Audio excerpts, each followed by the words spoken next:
ओम शांति। आज 18 जनवरी 2025 की अव्यक्त महावाक्य है मधुबन से। पिताश्री जी के पुण्य स्मृति दिवस पर प्रातः क्लास में सुनाने के लिए बाप दादा के मधुर अनमोल महावाक्य। ओम शांति। रूहानी बाप अभी तुम बच्चों से रूरिहान कर रहे हैं, शिक्षा दे रहे हैं। टीचर का काम है शिक्षा देना और गुरु का काम है मंजिल बताना। मंजिल है मुक्ति और जीवन मुक्ति की। मुक्ति के लिए याद की यात्रा बहुत जरूरी है और जीवन मुक्ति के लिए रचना के आदि मध्य अंत को जानना जरूरी है। तो बाप दादा ने बताया, मुक्ति के लिए चाहिए याद, जीवन मुक्ति के लिए सृष्टि चक्र का ज्ञान, आदि मध्य अंत। अब 84 का चक्कर पूरा होता है। अब वापस घर जाना है। अपने साथ ऐसी ऐसी बातें करने से बड़ी खुशी आएगी और फिर दूसरों को भी खुशी में लाएंगे। दूसरों पर भी मेहर करनी है, रास्ता बताने की। तमो प्रधान से सतो प्रधान बनाने की। बाबा ने तुम बच्चों को पुण्य और पाप की गहन गति भी समझाई है। पुण्य क्या है और पाप क्या है? सबसे बड़ा पुण्य है बाप को याद करना और दूसरों को भी याद दिलाना। सेंटर खोलना, तन मन धन दूसरों की सेवा में लगाना, ये है पुण्य। संग दोष में आकर व्यर्थ चिंतन पर चिंतन में अपना समय बर्बाद करना, ये है पाप।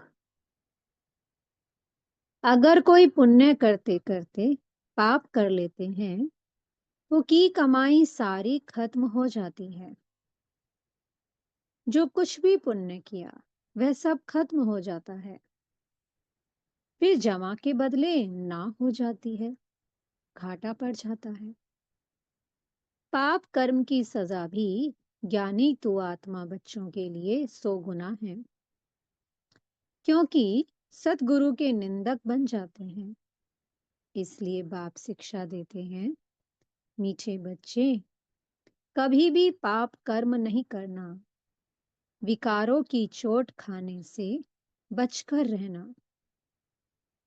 बाप का बच्चों पर लव है तो तरस भी पड़ता है। बाप अनुभव सुनाते हैं, जब एकांत में बैठते हैं तो पहले अनन्य बच्चे याद आते हैं। भल विलायत में हैं अथवा कहाँ भी हैं। कोई अच्छा सर्विसेबल बच्चा शरीर छोड़ जाता है तो उनकी आत्मा को भी याद कर सर्च लाइट देते हैं। ये तुम बच्चे जानते हो, यहाँ 2 बत्तियां हैं, दोनों लाइट इकट्ठी हैं। ये दोनों जबरदस्त लाइट हैं। सवेरे का टाइम अच्छा है, स्नान कर एकांत में चले जाना चाहिए। अंदर खुशी भी बहुत रहनी चाहिए। बेहद का बाप बैठ बच्चों को समझाते हैं, मीठे बच्चे अपने को आत्मा समझ मुझ बाप को और अपने घर को याद करो। बच्चे इस याद की यात्रा को कभी भूलना नहीं। याद से ही तुम पावन बनेंगे। पावन बनने बगैर तुम वापस घर जा नहीं सकते। मुख्य है ही ज्ञान और योग। बाप के पास यही बहुत बड़ा खजाना है जो बच्चों को देते हैं। इसमें योग की बहुत बड़ी सब्जेक्ट है। बच्चे अच्छी रीति याद करते हैं तो बाप की भी याद से याद मिलती है। याद से बच्चे बाप को खींचते हैं। पिछाड़ी में आने वाले जो उच्च पद पाते, उसका आधार भी याद है। वे कशिश करते हैं, कहते हैं ना, बाबा रहम करो, कृपा करो। इसमें भी मुख्य चाहिए याद। याद से ही करंट मिलती रहेगी।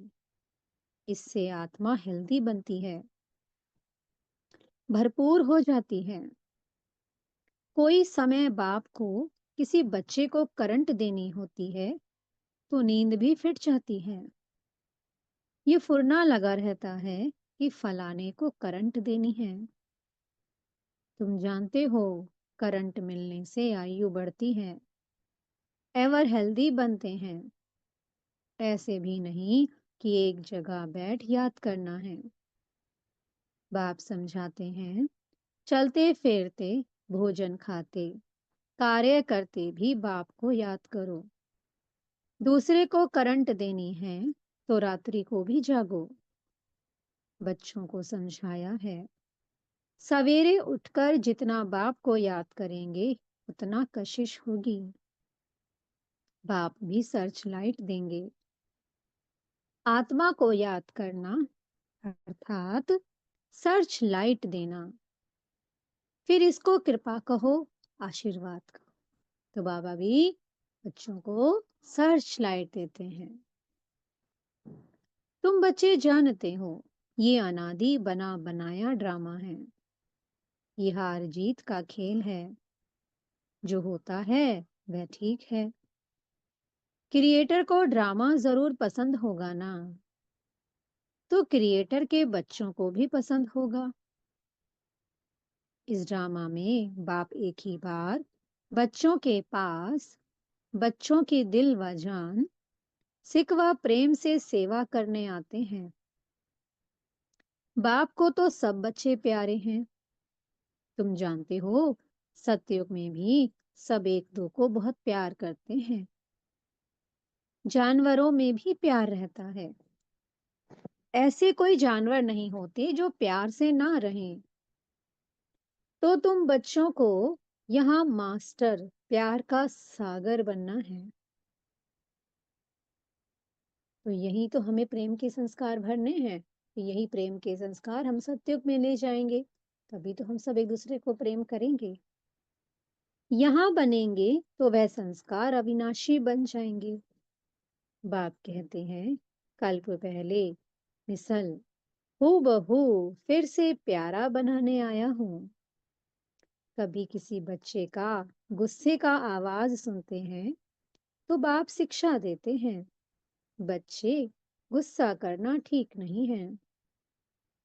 इससे तुम भी दुखी होंगे और दूसरों को भी दुखी करेंगे। बाप सदा काल का सुख देने वाला है, तो बच्चों को भी बाप समान बनना है। एक दो को कभी दुख नहीं देना है। बहुत बहुत लवली बनना है। लवली बाप को बहुत लव से याद करेंगे तो अपना भी कल्याण और दूसरों का भी कल्याण करेंगे। अभी विश्व का मालिक तुम्हारे पास मेहमान बनकर आया है। तुम बच्चों के सहयोग से ही विश्व का कल्याण होना है। जैसे तुम रूहानी बच्चों को बाप अति प्यारा लगता, वैसे बाप को भी तुम रूहानी बच्चे बहुत प्यारे लगते हो, क्योंकि तुम ही श्रीमत पर सारे विश्व का कल्याण करने वाले हो। अभी तुम यहाँ ईश्वरीय परिवार में बैठे हो। बाप सम्मुख बैठा है। तुम ही से खाओ, तुम ही से बैठो। तुम जानते हो, शिव बाबा इसमें आकर कहते हैं, मीठे बच्चे, देह सहित देह के सभी संबंधों को भूल माँ में कम याद करो। ये अंतिम जन्म है। ये पुरानी दुनिया, पुरानी देह खलास हो जानी है। कहावत भी है, आप मोए मर गई दुनिया। पुरुषार्थ के लिए थोड़ा सा संगम का समय है। बच्चे पूछते हैं, बाबा, ये पढ़ाई कब तक चलेगी? तो बाबा कहते हैं, जब तक दैवीय राजधानी स्थापन हो जाए, तब तक सुनाते रहेंगे। तो ये पढ़ाई अंत समय तक चलनी है, जब तक सभी ब्राह्मण बच्चे जो देवी देवता बनने वाले हैं वो तैयार ना हो जाएं। ये पढ़ाई चलती रहेगी तब तक। फिर ट्रांसफर होंगे नई दुनिया में। बाबा, कितना निरहंकार से तुम बच्चों की सेवा करते हैं। तो तुम बच्चों को भी इतनी सेवा करनी चाहिए, श्रीमत पर चलना चाहिए। कहाँ अपनी मत दिखाई तो तकदीर को लकीर लग जाएगी। तुम ब्राह्मण ईश्वरीय संतान हो, ब्रह्मा की औलाद भाई बहन हो, ईश्वरीय पोत्रे पोत्रियां हो, उनसे वर्षा ले रहे हो। जितना पुरुषार्थ करेंगे उतना पद पाएंगे। इसमें साक्षी रहने का भी बहुत अभ्यास चाहिए। बाप का पहला फरमान है, ए शरीरी भव, देही अभिमानी भव। अपने को आत्मा समझ मुझ बाप को याद करो, तभी जो खाद पड़ी है वह निकलेगी और सच्चा सोना बन जाएंगे। तुम बच्चे अधिकार से कह सकते हो, बाबा, ओ मीठे बाबा, आपने मुझे अपना बना के सब कुछ वर्षे में दे दिया है। इस वर्षे को कोई छीन नहीं सकता है। इतना तुम बच्चों को नशा रहना चाहिए। तुम ही सभी को मुक्ति, जीवन मुक्ति का रास्ता बताने वाले लाइट हाउस हो। उठते बैठते चलते फिरते तुम लाइट हाउस होकर रहो।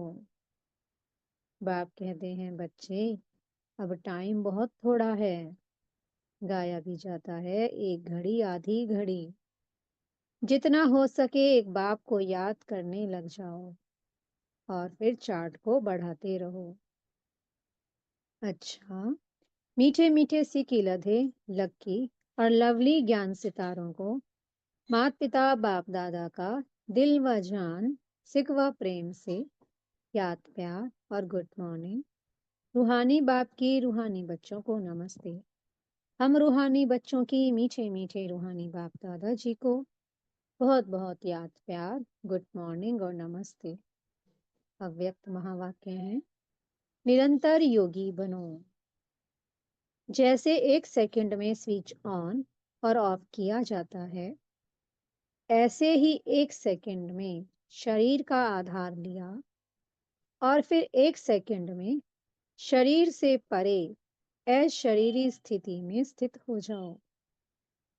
अभी अभी शरीर में आए, फिर अभी अभी अशरीरी बन गए। ये प्रैक्टिस करनी है। इसी को ही कर्मातीत अवस्था कहा जाता है।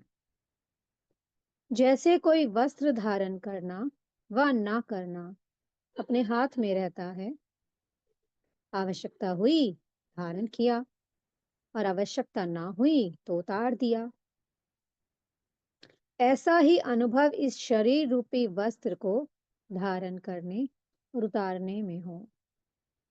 कर्म करते भी ऐसा अनुभव होना चाहिए, जैसे कोई वस्त्र धारण कर कार्य कर रहे हैं। कार्य पूरा हुआ और वस्त्र से न्यारे हुए। शरीर और आत्मा दोनों का न्यारापन चलते फिरते भी अनुभव हो। जैसे कोई प्रैक्टिस हो जाती है ना, लेकिन ये प्रैक्टिस किन्हें हो सकती है? जो शरीर के साथ व शरीर के संबंध में जो भी बातें हैं, शरीर की दुनिया, संबंध व अनेक जो भी वस्तुएं हैं, उनसे बिल्कुल डिटैच होंगे। जरा भी लगाव नहीं होगा, तब न्यारा हो सकेंगे। अगर सूक्ष्म संकल्प में भी हल्कापन नहीं है, डिटैच नहीं हो सकते, तो न्यारेपन का अनुभव नहीं कर सकेंगे। तो हर एक को अभी ये प्रैक्टिस करनी है।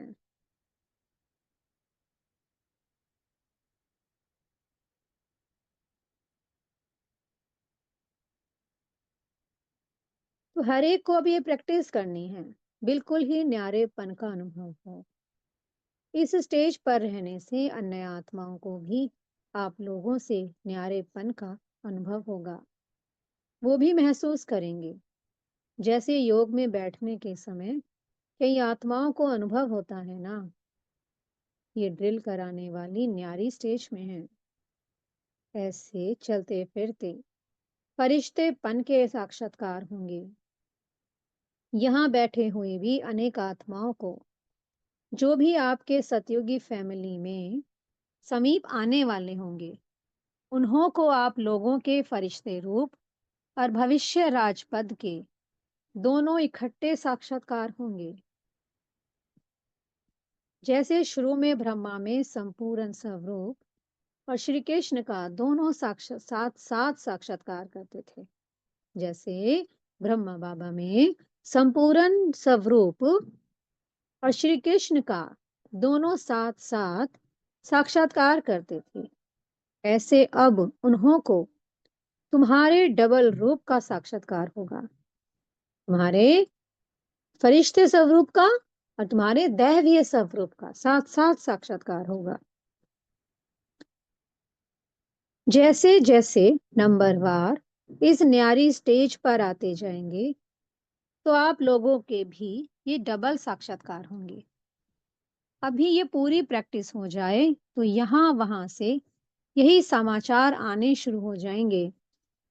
जैसे शुरू में घर बैठे भी अनेक समीप आने वाली आत्माओं को साक्षात्कार हुए ना, वैसे अब भी साक्षात्कार होंगे। यहाँ बैठे भी बेहद में आप लोगों का सूक्ष्म स्वरूप सर्विस करेगा। अब यही सर्विस रही हुई है। साकार में सभी एग्जाम्पल तो देख लिया। सभी बातें नंबरवार ड्रामा अनुसार होनी है। जितना जितना स्वयं आकारी फरिश्ते स्वरूप में होंगे, उतना आपका फरिश्ता रूप सर्विस करेगा। आत्मा को सारे विश्व का चक्कर लगाने में कितना समय लगता है, तो अभी आपके सूक्ष्म स्वरूप भी सर्विस करेंगे। लेकिन कौन करेगा? जो इस न्यारी स्थिति में होंगे, स्वयं फरिश्ते रूप में स्थित होंगे। शुरू में सभी साक्षात्कार हुए हैं। फरिश्ते रूप में संपूर्ण स्टेज और पुरुषार्थी स्टेज दोनों अलग अलग साक्षात्कार होता था। जैसे साकार ब्रह्मा और संपूर्ण ब्रह्मा का अलग अलग साक्षात्कार होता था, वैसे अनन्य बच्चों के साक्षात्कार भी होंगे। हंगामा जब होगा तो साकार शरीर द्वारा तो कुछ कर नहीं सकेंगे, और प्रभाव भी इस सर्विस से पड़ेगा। जैसे शुरू में भी साक्षात्कार से ही प्रभाव हुआ ना, परोक्ष अपरोक्ष अनुभव ने प्रभाव डाला, वैसे अंत में भी यही सर्विस होनी है। अपने संपूर्ण स्वरूप का साक्षात्कार अपने आप को होता है। अभी शक्तियों को पुकारना शुरू हो गया है। अभी परमात्मा को कम पुकारते हैं। शक्तियों की पुकार तेज रफ्तार से चालू हो गई है। तो ऐसी प्रैक्टिस बीच बीच में करनी है। आदत पड़ जाने से फिर बहुत आनंद फील होगा। एक सेकंड में आत्मा शरीर से न्यारी हो जाएगी। प्रैक्टिस हो जाएगी। अब यही पुरुषार्थ करना है। वर्तमान समय मनन शक्ति से आत्मा में सर्व शक्तियां भरने की आवश्यकता है। तब मगन अवस्था रहेगी और विघ्न टल जाएंगे। विघ्नों की लहर तब आती है जब रूहानियत की तरफ फोर्स कम हो जाता है। तो वर्तमान समय शिवरात्रि की सर्विस के पहले स्वयं में शक्ति भरने का फोर्स चाहिए। भल योग के प्रोग्राम्स रखते हो, लेकिन योग द्वारा शक्तियों का अनुभव करना और कराना, अब ऐसी क्लासेस की आवश्यकता है। कैसी क्लासेस होनी चाहिए? योग का अनुभव, शक्तियों का अनुभव करना और दूसरी आत्माओं को शक्तियों का अनुभव कराना। प्रैक्टिकल अपने बल के आधार से औरों को बल देना है। सिर्फ बाहर की सर्विस के प्लान नहीं सोचने हैं, लेकिन पूरी ही नजर चाहिए सभी तरफ। जो निमित्त बने हुए हैं, उन्हों को ये ख्यालात आनी ही चाहिए कि हमारी फुलवारी किस बात में कमजोर है। किसी भी रीति से अपनी फुलवारी की कमजोरी पर कड़ी दृष्टि रखनी चाहिए। समय देकर भी कमजोरियों को खत्म करना है। जैसे साकार रूप को देखा, कोई भी ऐसी लहर का समय होता तो दिन रात सकाश देने की विशेष सर्विस, विशेष प्लान्स चलते थे। निर्बल आत्माओं को बल भरने का विशेष अटेंशन रहता था, जिससे अनेक आत्माओं को अनुभव भी होता था। रात रात को भी समय निकाल आत्माओं को सकाश भरने की सर्विस चलती थी। तो अभी विशेष सकाश देने की सर्विस करनी है। लाइट हाउस, माइट हाउस बनकर ये सर्विस खास करनी है। तब चारों ओर लाइट और माइट का प्रभाव फैलेगा। अभी यही आवश्यकता है। जैसे कोई साहूकार होता है तो अपने नजदीक संबंधियों को मदद देकर ऊंचा उठा लेता है। ऐसे वर्तमान समय जो भी कमजोर आत्माएं संपर्क और संबंध में हैं, उन्हों को विशेष सकाश देनी है। अच्छा, मीठे सदगुरु जी ने आज वरदान दिया है।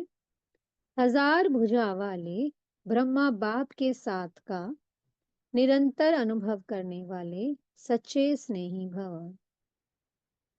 वर्तमान समय हजार भुजा वाले ब्रह्मा बाप के रूप का पाठ चल रहा है। जैसे आत्मा के बिना भुजा कुछ नहीं कर सकती, वैसे बाप दादा के बिना भुजा रूपी बच्चे कुछ नहीं कर सकते। हर कार्य में पहले बाप का सहयोग है। जब तक स्थापना का पाठ है, तब तक बाप दादा बच्चों के हर संकल्प और सेकंड में साथ साथ हैं। इसलिए कभी भी जुदाई का पर्दा डाल वियोगी नहीं बनो। प्रेम के सागर की लहरों में लहराओ, गुणगान करो, लेकिन घायल नहीं बनो। बाप के स्नेह का प्रत्यक्ष स्वरूप सेवा के स्नेही बनो। स्लोगन है, अशरीरी स्थिति का अनुभव व अभ्यास ही नंबर आगे आने का आधार है। अपनी शक्तिशाली मनसा द्वारा सकाश देने की सेवा करो। हर समय हर आत्मा के प्रति मनसा स्वतः शुभ भावना और शुभ कामना के शुद्ध वाइब्रेशन वाली स्वयं को और दूसरों को अनुभव हो। मन से हर समय सर्व आत्माओं प्रति दुआएं निकलती रहें।